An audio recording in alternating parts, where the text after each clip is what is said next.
আজকে আমরা শুরু করব স্পেকট্রাল লাইন্স বা অ্যাটমিক স্পেকট্রা। আগের দিন আমরা শিখেছি যে একটা অ্যাটমের ভেতর কি কি হয়, মানে টোটাল এই যে ইলেকট্রনগুলো ঘুরছে, একটা অ্যাটমের ভেতর যখন ইলেকট্রন ঘোরে তখন ইলেকট্রন একটা ফিক্সড অরবিটে ঘোরে, যেটা আমাদের বোর তার পস্টুলেটে বলেছেন। তো অ্যাটমিক থিওরি অনুযায়ী, বোরের অ্যাটমিক থিওরি অনুযায়ী আমরা জানি যে ইলেকট্রনগুলো একটা অরবিট থেকে অন্য অরবিটে যেতে পারে, মানে হায়ার থেকে লোয়ারে বা লোয়ার থেকে হায়ারে ট্রানজিশন হতে পারে। যখনই ও লোয়ার থেকে হায়ারে যাবে তখন ওকে কিছুটা এনার্জি সাপ্লাই করতে হবে, আর যখন ও হায়ার থেকে লোয়ারে আসবে তখন ও কিছুটা এনার্জি রিলিজ করবে। তার মানে খানিকটা এইরকম যে আমি যখন গ্রাউন্ড ফ্লোরে আছি, সেই গ্রাউন্ড ফ্লোরে থাকার সময় আমার সাপোজ এনার্জি হলো 100 জুল। এবার আমাকে ফার্স্ট ফ্লোরে উঠতে হবে। সাপোজ ওই জায়গায়, ওই বিল্ডিংটার মধ্যে কোনো রকম লিফট নেই বা এসকেলেটার নেই, তাহলে আমাকে সিঁড়ি ভেঙে উঠতে হবে। এই সিঁড়ি ভেঙে ওঠার জন্য আমার এনার্জি প্রয়োজন। আমার তো 100 জুল অলরেডি আছে। 100 জুলের পরেও ধরলাম ওই সিঁড়ি ভাঙার জন্য আমার আরও 20 জুল এক্সট্রা এনার্জি লাগলো। তাহলে ফার্স্ট ফ্লোরে উঠতে গেলে আমার টোটাল কত এনার্জি প্রয়োজন? 100 + 20, দ্যাট ইজ 120। তার মানে ফার্স্ট ফ্লোরে উঠতে গেলে আমার টোটাল 120 জুল এনার্জি লাগছে। ওকে, তার মানে ফার্স্ট ফ্লোরে যারাই থাকে তাদের 120 জুল এনার্জি। এবারে যখন আমি ফার্স্ট ফ্লোর, তাহলে এই যে 20 জুল এক্সট্রা এনার্জি লাগলো, সেই এনার্জিটা বাইরে থেকে গেন করতে হবে। আমরা সেই এনার্জিটা পাচ্ছি খাবার থেকে। আমরা আমরা যে খাবারটা খাই, সেই খাবারটা কেমিক্যাল এনার্জি আমাদেরকে মেকানিক্যাল এনার্জি সাপ্লাই করছে।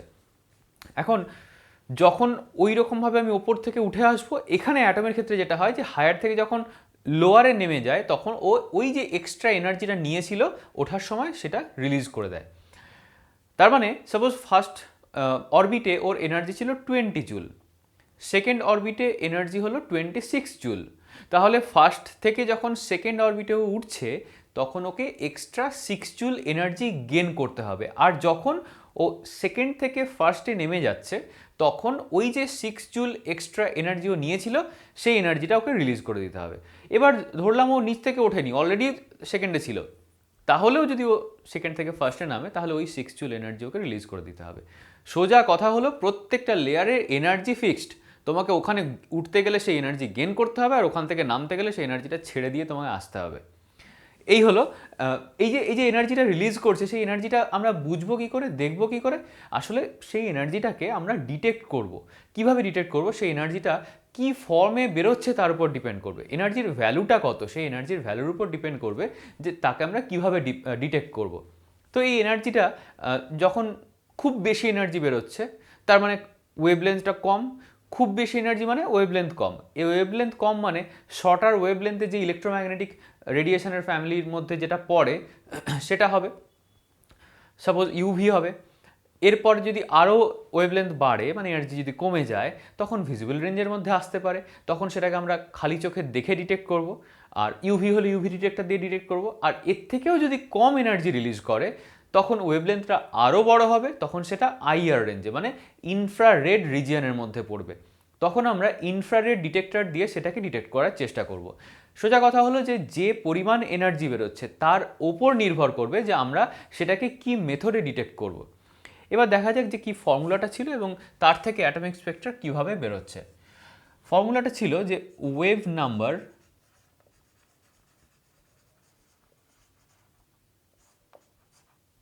নাম্বারকে আমরা নিউ ড্যাশ দিয়ে ডিনোট করি। এটাকে 1/ল্যামডাও বলা হতো, equal to RH into 1/NF² minus 1/NI²।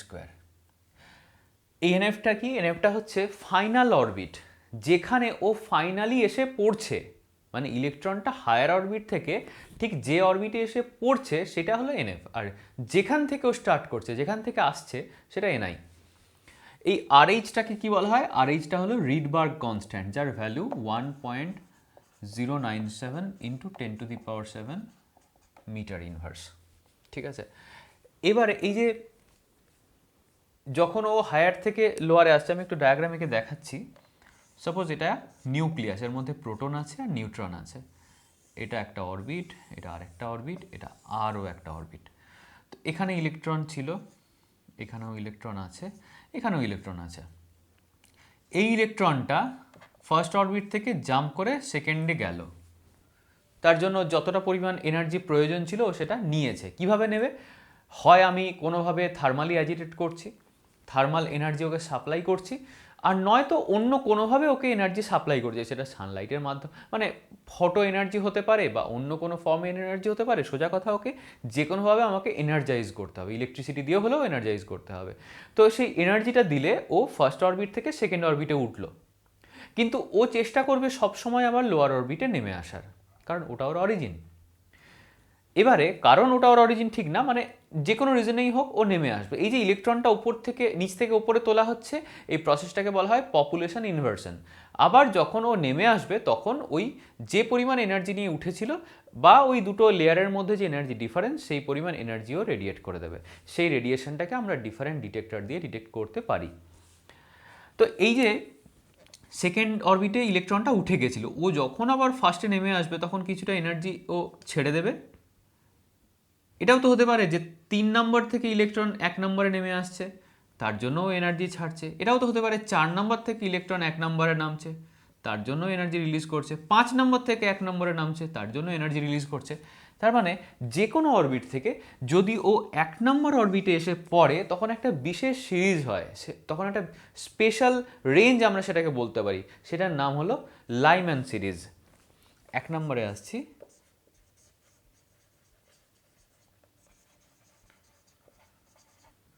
Lyman series, যেখানে এনএফটা হবে 1, মানে যেখান থেকেই হোক ও এসে কোথায় পড়বে? 1 নম্বর অরবিটে।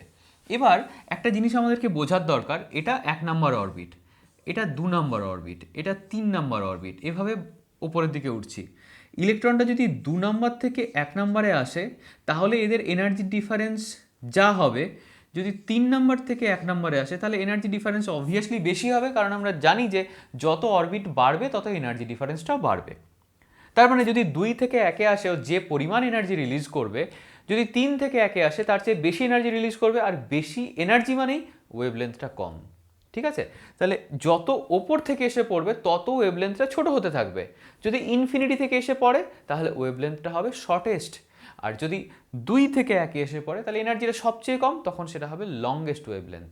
তো আমরা এই লাইম্যান সিরিজের শর্টেস্ট আর লংগেস্ট এই দুটো ওয়েভলেন্থই বের করে দেখব যে এটা কোন রেঞ্জের মধ্যে পড়ে, ইউভি, ভিজিবল না আইআর, বা অন্য কোনো কিছুও হতে পারে।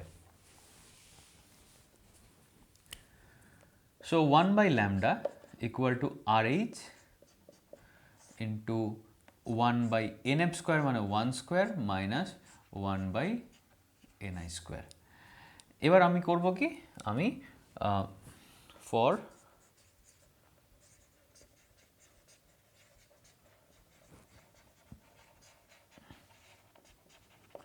Shortest wavelength. শর্টেস্ট ওয়েভলেন্থ মানে যখন ইনফিনিটি থেকে আসছে, মানে এনআইটা হবে ইনফিনিটি। যত দূর থেকে আসবে তত বেশি এনার্জি, আর বেশি এনার্জি মানে ওয়েভলেন্থ কম।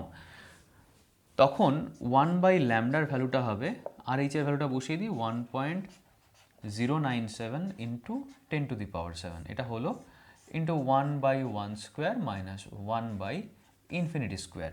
1/∞ মানে 0, তাহলে এটা শুধু হয়ে যাচ্ছে 1.097 ইন্টু 10⁻⁷ মিটার ইনভার্স।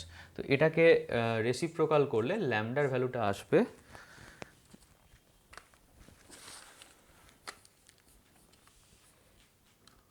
1/1.097, মানে 0.9116 ইন্টু 10⁻⁷ মিটার। এটাকে আমরা এভাবে লিখতে পারি 91.16 ইন্টু 10⁻⁹ মিটার। এটাকে আমি এটাও লিখতে পারি 91.16 ন্যানোমিটার। তাহলে শর্টেস্ট ওয়েভলেন্থের ভ্যালুটা হলো 91.16 ন্যানোমিটার। এবারে আমরা বের করব longest wavelength.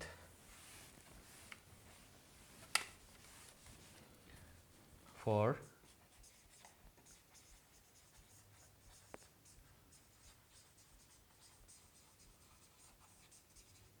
Longest wavelength NI এর ভ্যালুটা হবে 2, মানে 2 থেকে যখন 1-এ আসবে তখনই সবচেয়ে কম এনার্জি রিলিজ করবে, আর সবচেয়ে কম এনার্জি রিলিজ করছে মানে ওয়েভলেন্থটা হবে সবচেয়ে বেশি। তাই 1/λ এর ভ্যালুটা আসবে, আর এইচ এর ভ্যালুটা বসিয়ে দিই 1.097 into 10⁻7 into 1/1 square minus 1/2 square. So it is 1.097 into 10⁻7 into এটা 1 minus 1/4 that is 3/4, এটার ইউনিট আসছে metre inverse, therefore lambda equal to উল্টে যাবে, that is 4 divided by 3 into 1.097, it is 1.215 into 10⁻⁻7 metre. এটাকে লিখতে পারি 121.5 into 10⁻⁻9 মিটার। এটাকে আমরা লিখতে পারি 121.5 ন্যানোমিটার। সো এই 121.5 ন্যানোমিটারটা হচ্ছে এই লাইম্যান সিরিজের লংগেস্ট ওয়েভলেন্থ। তার মানে লাইম্যান সিরিজের ওয়েভলেন্থটা কার মধ্যে থাকছে, 91.16 থেকে 121.5 এর মধ্যে থাকছে।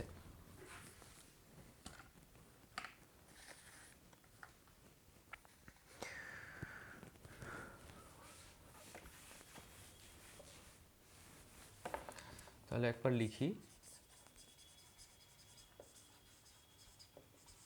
লাইম্যান সিরিজে ওয়েভলেন্থের রেঞ্জটা হচ্ছে 91.16 ন্যানোমিটার থেকে 121.5 ন্যানোমিটার অবধি।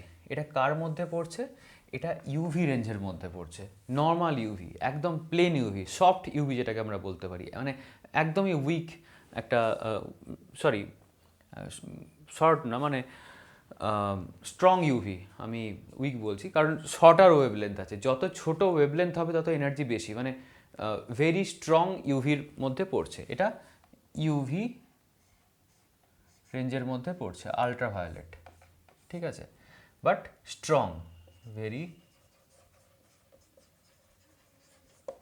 Very strong. যত বেশি স্ট্রং হবে তত সেটা বেশি ভয়ঙ্কর হবে, so it is also dangerous. এবার আসি সেকেন্ড, বামার সিরিজ।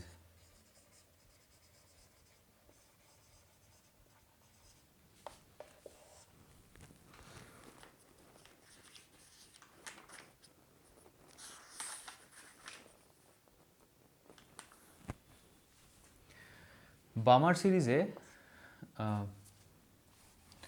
এনএফটা হয় 2, মানে সব ইলেকট্রনগুলো যেখান থেকেই হোক না কেন 2 নম্বর অরবিটে এসে পড়বে।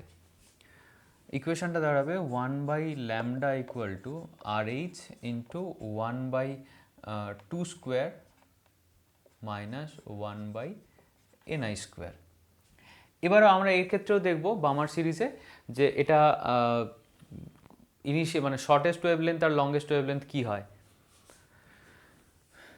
বামার সিরিজের ক্ষেত্রে for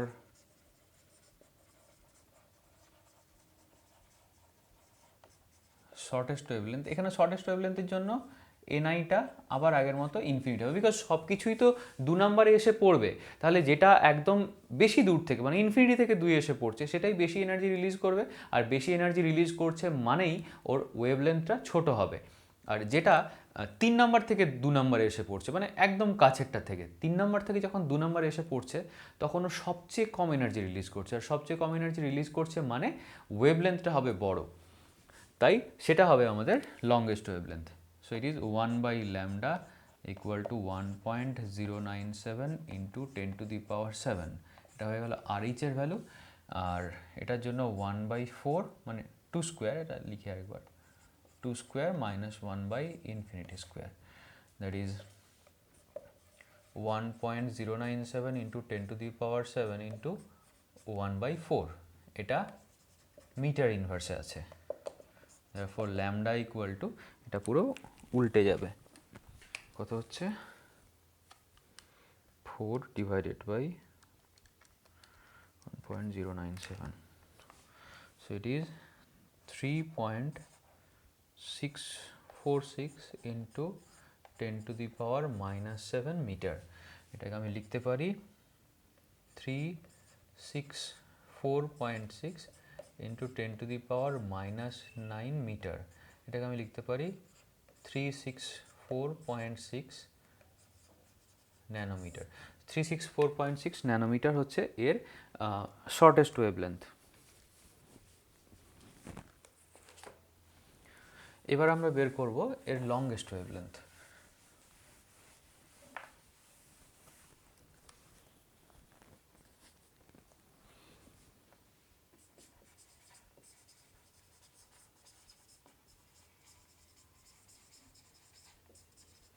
for longest wavelength NI এর ভ্যালুটা হবে 3, মানে 3 থেকে 2 এ আসছে। So 1 by lambda equal to 1.097 into 10 to the power 7, আর এখানে থাকছে 1 by 2 square minus 1 by 3 square, এটা মিটার ইনভার্স।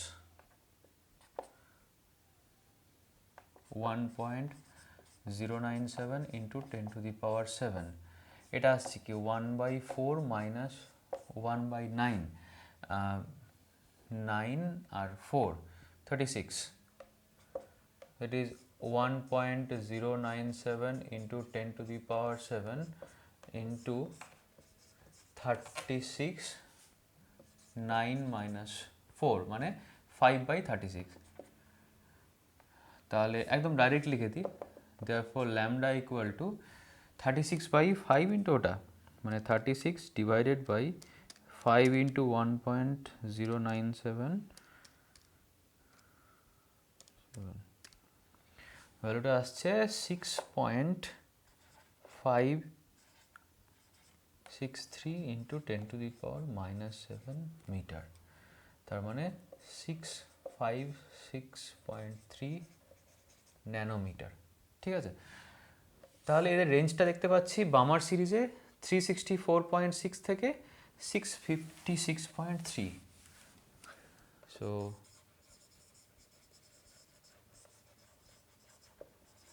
বামার সিরিজ রেঞ্জটা হলো 364.6 ন্যানোমিটার থেকে 656.3 ন্যানোমিটার অবধি। তো এটা কোন রেঞ্জের মধ্যে পড়ছে আমরা জানি, 100 থেকে 400 অবধি হলো ইউভি, আর 400 থেকে 750 হচ্ছে ভিজিবল লাইট। তো এটার প্রথমের দিকটা ইউভির মধ্যে পড়ছে, মানে ইউভির সফট পোর্শন, যেটাকে আমরা ইউভি এ বলি। তো ইউভি এ থেকে ভিজিবল রেঞ্জের মধ্যে পড়ছে। ভিজিবল রেঞ্জ মানে কোন দিকে, আমাদের শুরু হচ্ছে 400 থেকে, শেষ হচ্ছে 750, মানে এটা প্রায় ওই একটু দূর ইয়ের দিকে, মানে রেডের কাছাকাছি চলে আসছে, ইয়েলোর পরে দিকে অরেঞ্জ ফরেঞ্জের দিকে চলে আসছে। সো এটা ইউভি ব্র্যাকেটে সফট, বা এটাকে অনেকে ইউভি এ বলে থাকে, ইউভি এ টু ভিজিবল। অনেক সময় একটা কোয়েশ্চেন দেয় যে এই অ্যাটমিক স্পেকট্রাগুলোর মধ্যে কোন রেঞ্জটা ভিজিবল রেঞ্জের মধ্যে পড়ে, তাহলে অ্যান্সার হবে বামার সিরিজ।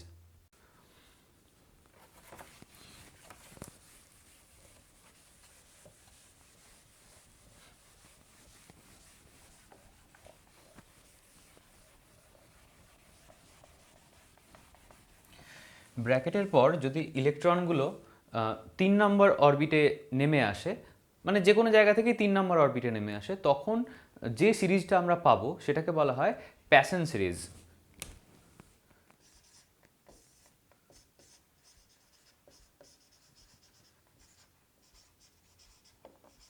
প্যাসেন সিরিজ, এই সিরিজে এনএফটা হবে 3, সবসময় 3 নম্বর অরবিটে এসে ইলেকট্রনগুলো পড়বে।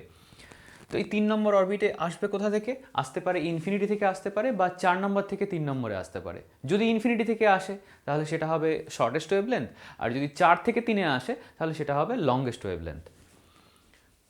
ফর্মুলাটা হবে 1 by lambda equal to R H মানে Rydberg constant into 1/3 square minus 1/ni square. So for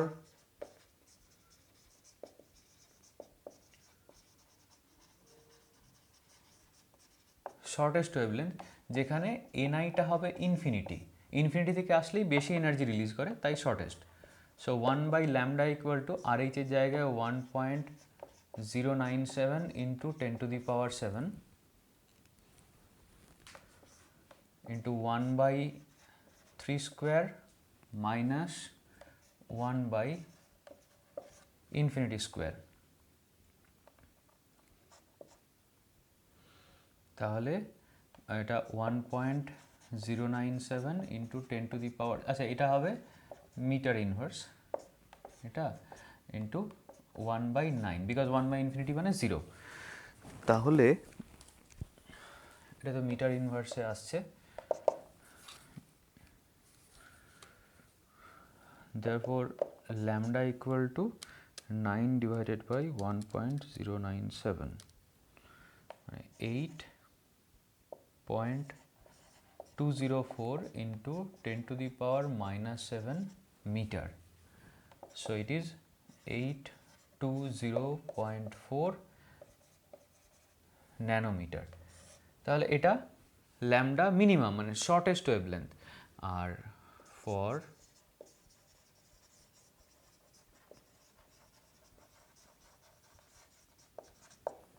longest wavelength, যেখানে এনআই এর ভ্যালু হচ্ছে 4, সবচেয়ে কম এনার্জি রিলিজ করবে, মানে জাস্ট ওর ওপরেরটা থেকে নিচেরটাতে নেমে আসবে, এনআই ইকুয়াল টু 4, সেখানে 1/λ ভ্যালু আসছে 1.097 into 10⁻7 into 1/3 square minus 1/4 square, that is 1.097 into 10⁻7 into 1/9 minus 1/16, that is 1.097 into 10⁻7 into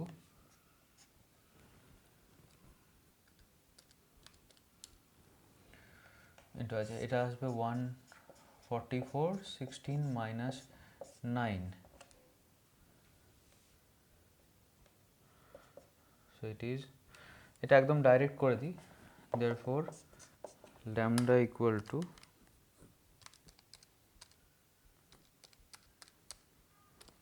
144 divided by 1.097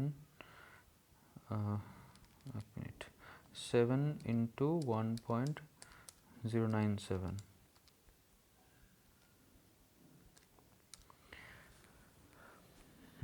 ভ্যালুটা আসছে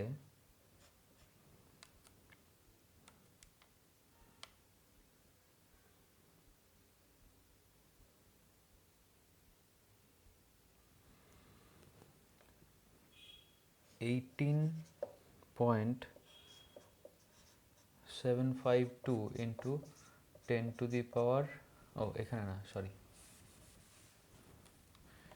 18.752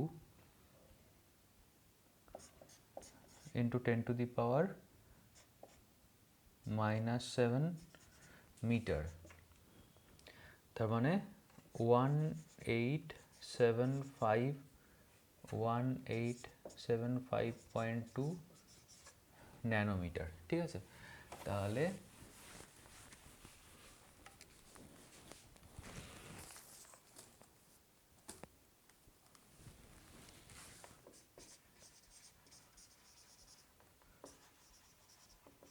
প্যাসেন সিরিজের রেঞ্জটা হচ্ছে 820.4 ন্যানোমিটার থেকে 1875.2 ন্যানোমিটার অবধি। মানে এটা তো ইনফ্রারেড, বুঝতেই পারছি, ইনফ্রারেড থেকে আরও উপরের দিকে, মানে এটা আমি বলতে পারি আইআর রিজিয়নের মধ্যে পড়ছে। ঠিক আছে, এইভাবে আমরা এর পরেরগুলো পরপর করব। নেক্সট আসছি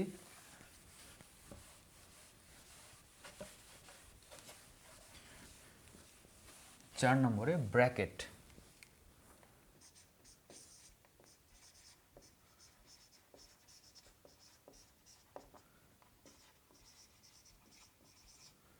ব্র্যাকেট সিরিজে এনএফটা হবে সবসময় 4, মানে ইলেকট্রনগুলো যেখানেই থাকুক না কেন এসে পড়বে 4 নম্বরে।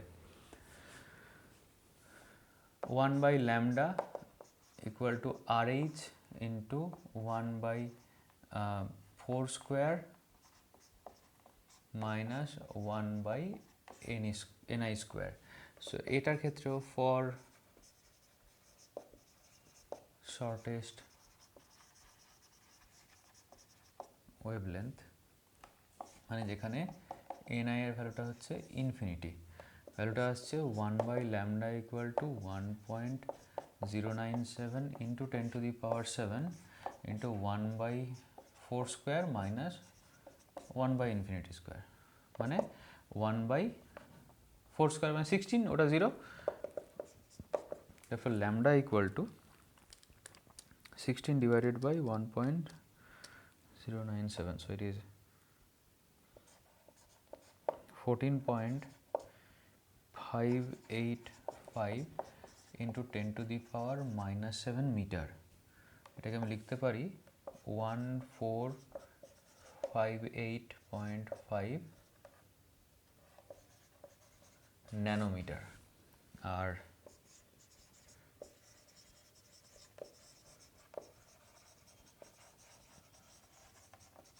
ফর লংগেস্ট ওয়েভলেন্থ এনআই হচ্ছে 5 থেকে 4-এ এসে পড়বে, তাহলে 1/λ ভ্যালুটা আসছে 1.097 into 10 to the power 7 1/4 square minus 1/5 square। তো এখান থেকে ডাইরেক্ট ল্যামডা ইকুয়াল টু হবে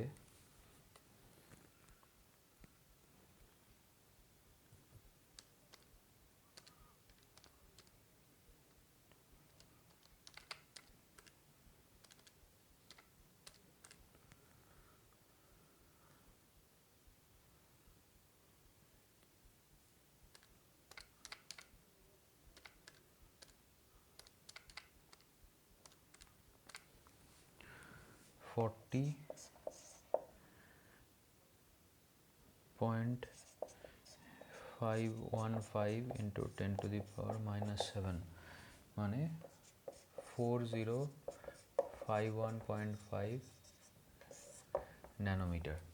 তো ল্যামডা মিনিমাম ল্যামডা ম্যাক্সিমাম পেয়ে গেলাম। তাহলে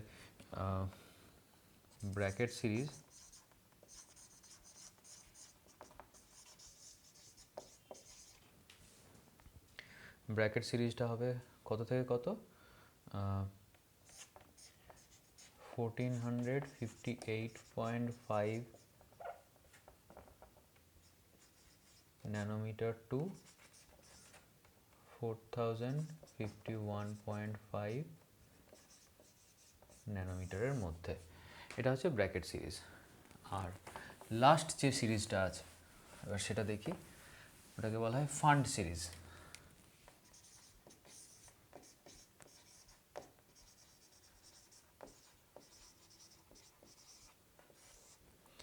যেখানে এনএফটা হচ্ছে 5, মানে 6 থেকেও 5-এ আসতে পারে বা ইনফিনিটি থেকেও 5-এ আসতে পারে।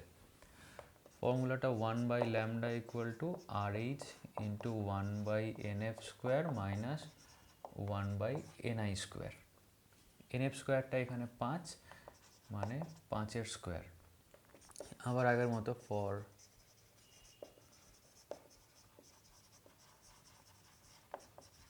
শর্টেস্ট ওয়েভলেন্থ এনআই হবে infinity, 1/λ equal to 1.097 into 10 to the power 7 1/25 minus 1/infinity square, মানে 0.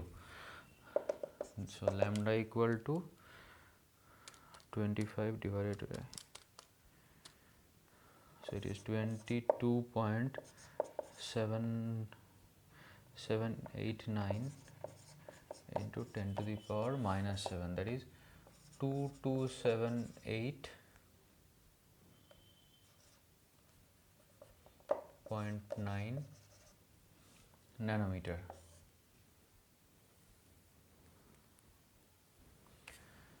আর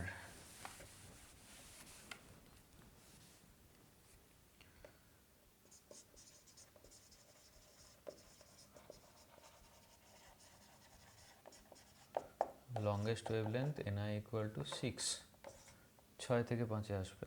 so 1/λ equal to 1.097 into 10 to the power 7, 1/25 minus 1/36,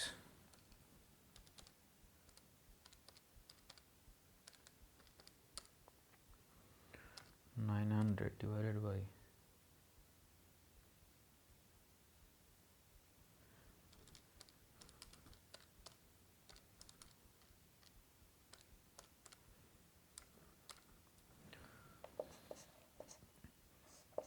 74.584 into 10 to the power minus 7 meter. So it is 74 or 58.4 nanometer. তাহলে এখানে লিখে দিই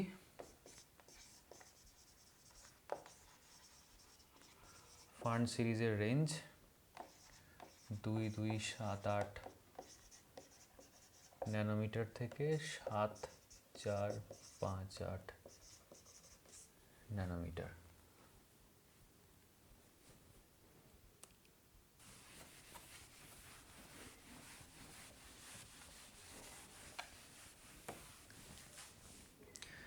এবার একটুখানি দেখব যে বোরের আমরা 3টে পস্টুলেট পড়েছিলাম, তার মধ্যে সেকেন্ড পস্টুলেট ছিল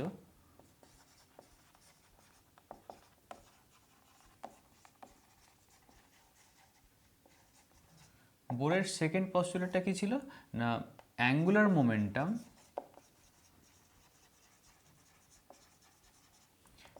M V R equal to NH by 2 pi, মানে integral multiple of H by 2 pi. এটা বোর বলেছিলেন।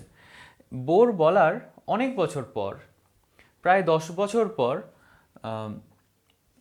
ডি ব্রগলি বলে একজন সায়েন্টিস্ট, উনি এটার উপর একটু গবেষণা করলেন। তো উনি ভাবছিলেন যে পস্টুলেটে এই ইন্টিগ্রাল মাল্টিপল যেটা বলা আছে সেটা কেন ইন্টিগ্রাল মাল্টিপল, সেটা বোঝানোর জন্য উনি এটাকে এভাবে বোঝালেন যে যদি আমি একটা স্ট্রিং নিই, সাপোজ এই স্ট্রিংয়ের আমি একটা এন্ড প্লাগ করে ছেড়ে দিয়েছি, তো এখানে ওয়েভ তৈরি হবে, এরকম ওয়েভ তৈরি হবে, ওয়েভটা এইভাবে যাবে। যদি ওয়েভটা এই এন্ডে তো নোড তৈরি করেছে দেখতেই পাচ্ছি, মানে জিরো অসিলেশন বা জিরো ভাইব্রেশন, এই এন্ডে কোনো নোড তৈরি করছে না, এখানে কিছুটা ডিসপ্লেসমেন্ট রয়ে যাচ্ছে, তাহলে ও ধাক্কা খেয়ে যখন ফিরে আসবে তখন এই ওর যে মানে এমনভাবে ফিরে আসবে যাতে করে ওর নিজের যে অ্যাম্পলিটিউডটা ছিল সেটাকে নষ্ট করবে, মানে এনার্জিটাকে লস করবে। ফলে কিছুক্ষণ পরে দেখা যাবে যে ওয়েভটা আস্তে আস্তে থেমে গিয়ে এই স্ট্রিংটা থেমে যাচ্ছে। কিন্তু যদি এমনটা হয়, আমি টানলাম এইভাবে, মাঝখান থেকে টানলাম, টেনে ছেড়ে দিচ্ছি, তাহলে কি এখান থেকে ওয়েভটা এলো, এখানে ধাক্কা খেয়ে আবার ফিরে যাবে। তার মানে এটা একটা স্ট্যান্ডিং ওয়েভ তৈরি হচ্ছে যার দু সাইডেই নোড আছে। বা যদি এমনটা হয়, এই স্ট্রিং ছিল, এখানটা প্লাগ করলাম, এইখানে দুদিকে নোড, মানে এদিকে আবার রিফ্লেক্ট হয়ে ফিরে আসবে। মানে সোজা কথা, এই স্ট্রিংয়ের যদি দুটো এন্ডে নোড তৈরি হয় তাহলে একমাত্র স্ট্যান্ডিং ওয়েভ পাওয়া যাচ্ছে। আর স্ট্যান্ডিং ওয়েভ পাওয়া গেলেই এই ওয়েভটা এনার্জি লসটা হবে না বা কম হবে। এই স্ট্যান্ডিং ওয়েভ পেতে গেলে, আচ্ছা এখানে একটা জিনিস দেখা যাক, এই যে ওয়েভটা যে পাথটা ট্রাভেল করছে, এইটা তো পাথ, এই টোটাল পাথটাকে আমি ডি ধরে নিচ্ছি, total distance travelled by the wave. এই টোটাল ডিস্টেন্স ট্রাভেলটা must be integral multiple of wavelength of the wave হতেই হবে। যদি সেটা না হয়, এখানে যেরকম একটা ওয়েভলেন্থ কমপ্লিট করছে, তবেই না দুদিকে দুটো নোড পাচ্ছি। তো এখানে যদি ইন্টিগ্রাল মাল্টিপল অফ ওয়েভলেন্থ না হয় তাহলে আমি স্ট্যান্ডিং ওয়েভ পাচ্ছি না, আর স্ট্যান্ডিং ওয়েভ না পেলে আমি এই এনার্জিটাকে লস করে ফেলবো, এনার্জিটা কনজার্ভ থাকবে না। তাহলে যদি আমাকে এনার্জিটাকে কনজার্ভ রাখতে হয় তাহলে অবশ্যই এই যে ডিস্টেন্সটা ও ট্রাভেল করছে সেই ডিস্টেন্সটাকে ওর নিজের ওয়েভলেন্থের ইন্টিগ্রাল মাল্টিপল, যে কোনো ইন্টিগ্রাল মাল্টিপলের সাথে সমান হতে হবে। এবার একটু এদিকে আসা যাক। সাপোজ একটা পার্টিকেল বা একটা ইলেকট্রন যখন অরবিটে ঘুরছে, এর রেডিয়াসটা আর, ইলেকট্রনটা যখন অরবিটে ঘুরলো এই টোটাল কতটা পাথ ট্রাভেল করলো, সো পাথ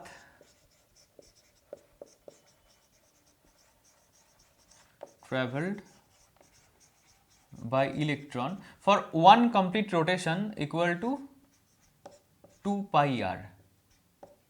ঠিক আছে, তো এইটা হচ্ছে একবার কমপ্লিট রোটেশনের জন্য ও এই পাথটা ট্রাভেল করছে। সো এই যে ইলেকট্রনটা এই পাথটাকে ট্রাভেল করছে, ইলেকট্রনটা যে পাথটাকে ট্রাভেল করছে তার জন্য যে ওয়েভটা তৈরি হবে এটাই হচ্ছে সেই ম্যাটার ওয়েভ, ডি ব্রগলি যে ওই ওয়েভ পার্টিকেল ডুয়ালিটি। তো এই যে ম্যাটার ওয়েভটা তৈরি হবে সেই ম্যাটার ওয়েভটার ওয়েভ লেন্থ যদি ল্যামডা ধরে নিই তাহলে এই ডিস্টেন্সটাকে মানে 2 পাই আর কে অবশ্যই ইন্টিগ্রাল মাল্টিপল অফ ল্যামডার সাথে সমান হতে হবে। ঠিক আছে, এটা উনি পরিষ্কার বলে দিয়েছেন। আবার ডি ব্রগলির যে হাইপোথিসিস সেখান থেকে ফ্রম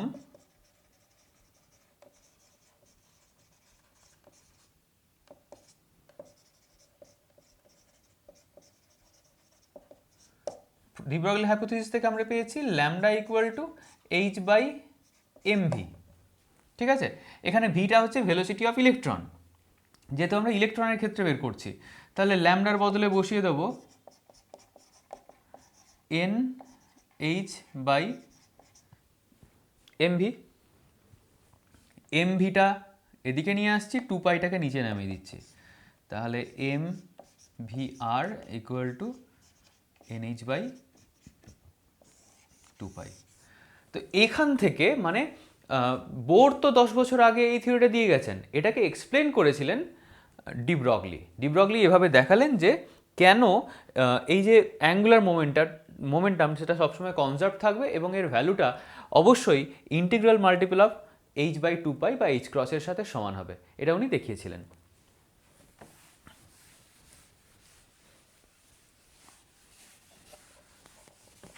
এবার আসছি বোরের যে এই থিওরিটা, বোরের যে অ্যাটমিক মডেল তারও কিছু ড্রব্যাকস আছে, তার কিছু লিমিটেশনস আছে। সেই লিমিটেশনসগুলো কি?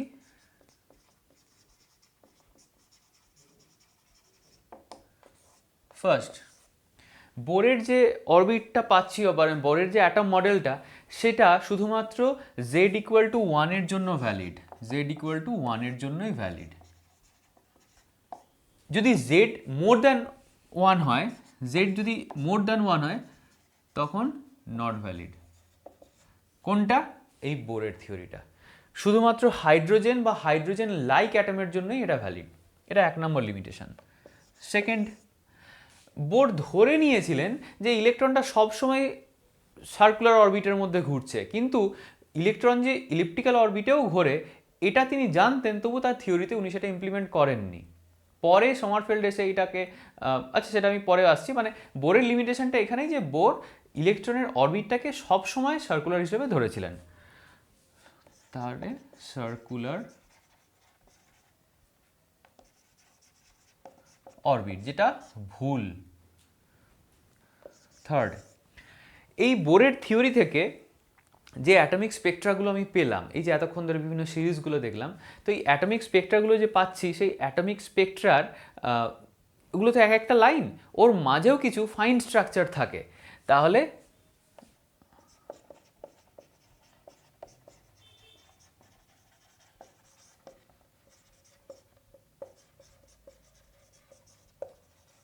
Atomic structure fine structure of spectral line. Spectral line মানে এই যে একটা স্পেকট্রাল লাইন আছে তার ফাইন স্ট্রাকচার মানে এই স্পেকট্রাল লাইন থেকে আবার অনেক ছোট ছোট লাইন ভেঙে যায়।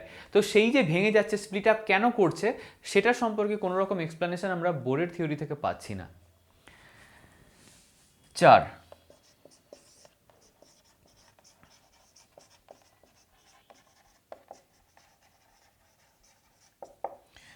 Relative intensity of Spectra. এই যে স্পেকট্রাগুলো আছে, স্পেকট্রাগুলোর যে লাইনগুলো পাচ্ছি, লাইনগুলোর আমি কালারের কথায় আসছি না, কালার ডিফারেন্ট হতে পারে বা ফ্রিকোয়েন্সি ডিফারেন্ট, ওয়েভলেন্থ ডিফারেন্ট হতে পারে, বাট এখানে অ্যামপ্লিটিউডও ডিফারেন্ট হচ্ছে। এই অ্যামপ্লিটিউডটা কেন আলাদা হচ্ছে ডিফারেন্ট স্পেকট্রাগুলোর মধ্যে, রিলেটিভ ইন্টেন্সিটি, অ্যামপ্লিটিউড মানে ইন্টেন্সিটিটা কেন আলাদা হচ্ছে সেই সম্পর্কেও কোনো রকম আলোচনা আমরা এই বোরের থিওরি থেকে পাচ্ছি না। আর last but not the least, ইলেকট্রনটাকে যেখানে ম্যাটার ওয়েভ হিসেবে, মানে ইলেকট্রনটা যখন মুভ করছে তার ফলে যে ওয়েভটা আমি পাচ্ছি ফ্রম স্পেকট্রাল লাইন কনসেপ্ট, এই ম্যাটার ওয়েভ কনসেপ্টটা এখানে ইমপ্লিমেন্ট করা হয়নি, যেটা ডি ব্রগলি এসে পরে রিজলভ করেছিলেন, বুঝিয়েছিলেন। তো ইলেকট্রনের যে ওই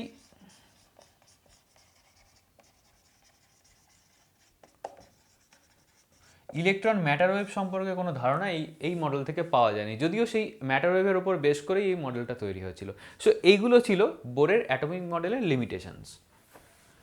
আগের আমরা যে স্পেকট্রাল লাইনগুলো পড়লাম, সেই স্পেকট্রাল লাইনগুলোর একটা ডায়াগ্রাম আঁকতে দেয়। যদি এরকম সার্কুলার রাখতে পারলেই ভালো হয়, এরকম ডিফারেন্ট সার্কেল, কিন্তু এই বোর্ডে ওই জায়গাটা পাওয়া যাচ্ছে না বলে আমি স্ট্রেট লাইন দিয়ে দেখাচ্ছি। সাপোজ এটা 1, মানে n ইকুয়াল টু 1 অরবিটের সংখ্যা, এটা n ইকুয়াল টু 2। আমরা জানি ওই -13.6/n² ফর্মুলা দিয়ে আমরা আগের বার করেছিলাম যে যত nটা বাড়বে তত এনার্জি গ্যাপটা আরও অনেক বেশি করে কমতে থাকবে, মানে ভ্যালুটা কমতে থাকবে, ফলে গ্যাপটা বাড়বে। এর পরেরটা ছিল n3, তারপরেরটা n4, তারপরেরটা n5, তারপরেরটা n6 and so on. So যেটা ইনফিনিটি থেকে 1-এ আসছে, 6 থেকে 1-এ আসছে, 5 থেকে 1-এ আসছে, 4 থেকে 1-এ আসছে, 3 থেকেও আসছে এবং 2 থেকেও আসছে। এটা কি সিরিজ? এটা লাইম্যান সিরিজ। নেক্সট আসছি বামার। বামার মানে 2-তে পড়বে, ইনফিনিটি থেকে 2-এ পড়ছে, 6 থেকে 2-এ পড়ছে, 5 থেকে 2-এ পড়ছে, 4 থেকে 2-এ পড়ছে, 3 থেকে 2-এ পড়ছে। এটা বামার সিরিজ। পরেরটা আসছি প্যাশন, ইনফিনিটি থেকে 3-এ পড়ছে, 6 থেকে 3-এ পড়ছে, 5 থেকে 3-এ পড়ছে, 4 থেকে 3-এ পড়ছে। এটা প্যাশন সিরিজ।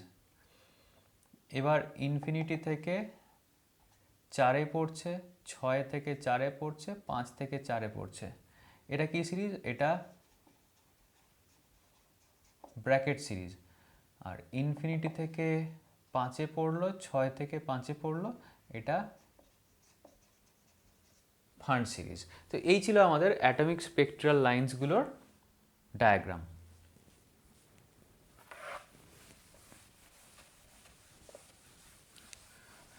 আরেকটা জিনিস বাকি থাকছে, এক্সাইটেশন পোটেনশিয়াল আর আয়নাইজেশন পোটেনশিয়াল।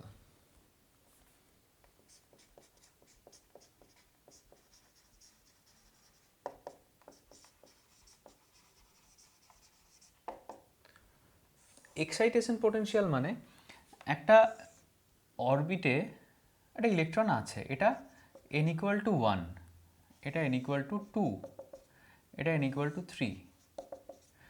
একটা ইলেকট্রন 1 নম্বর থেকে ওর ইমিডিয়েট হায়ার এনার্জি লেয়ারে বা ইমিডিয়েট হায়ার অরবিটে উঠতে গেলে ওকে যতটা এনার্জি দিতে হবে সেটাকে বলা হয় এক্সাইটেশন এনার্জি। ঠিক আছে, আমরা জানি ওই এনার্জির ফর্মুলাটা ছিল কি, -13.6/n²। তো যখন, তাহলে আমি এখান থেকে লিখতে পারি E1 এর ভ্যালুটা হচ্ছে -13.6/1², দ্যাট ইজ -13.6 eV। আর E2টা কত হচ্ছে? -13.6/2²,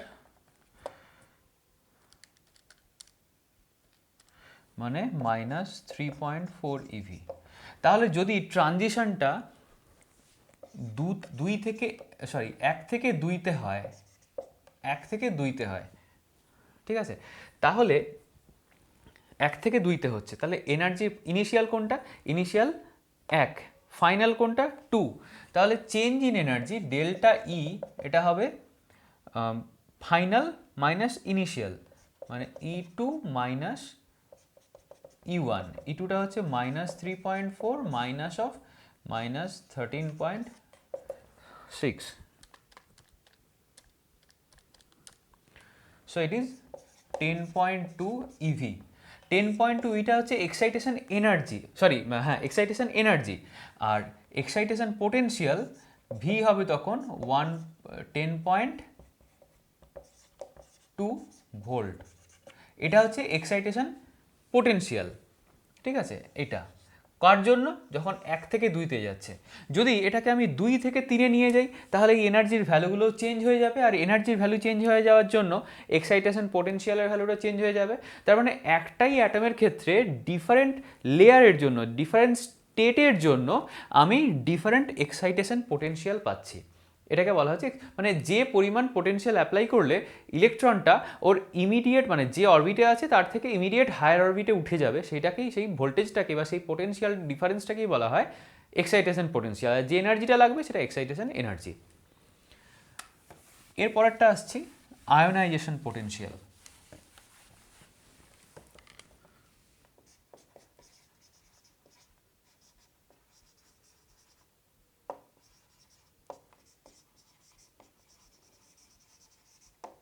আয়োনাইজেশন পোটেনশিয়াল মানে আয়োনাইজ হবে। আয়োনাইজ হওয়া মানে ও এটা ধরো n=1, এখান থেকে ও n=ইনফিনিটিতে চলে যাচ্ছে। আমরা জানি এই যে ফর্মুলাটা E=-13.6/n²।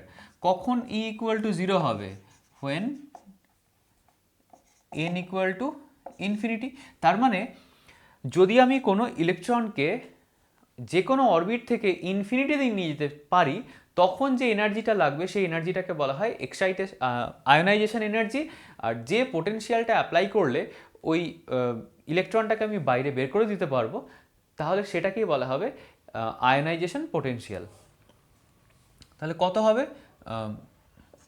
ডেল্টা ই 0 থেকে এইটা মানে সোজা কথা হলো আমরা বাইরে একদম ইনফিনিটিতে নিয়ে যাব, ঠিক আছে। তাহলে ইনফিনিটিতে নিয়ে যেতে গেলে আমাকে দিতে হবে কতটা এনার্জি?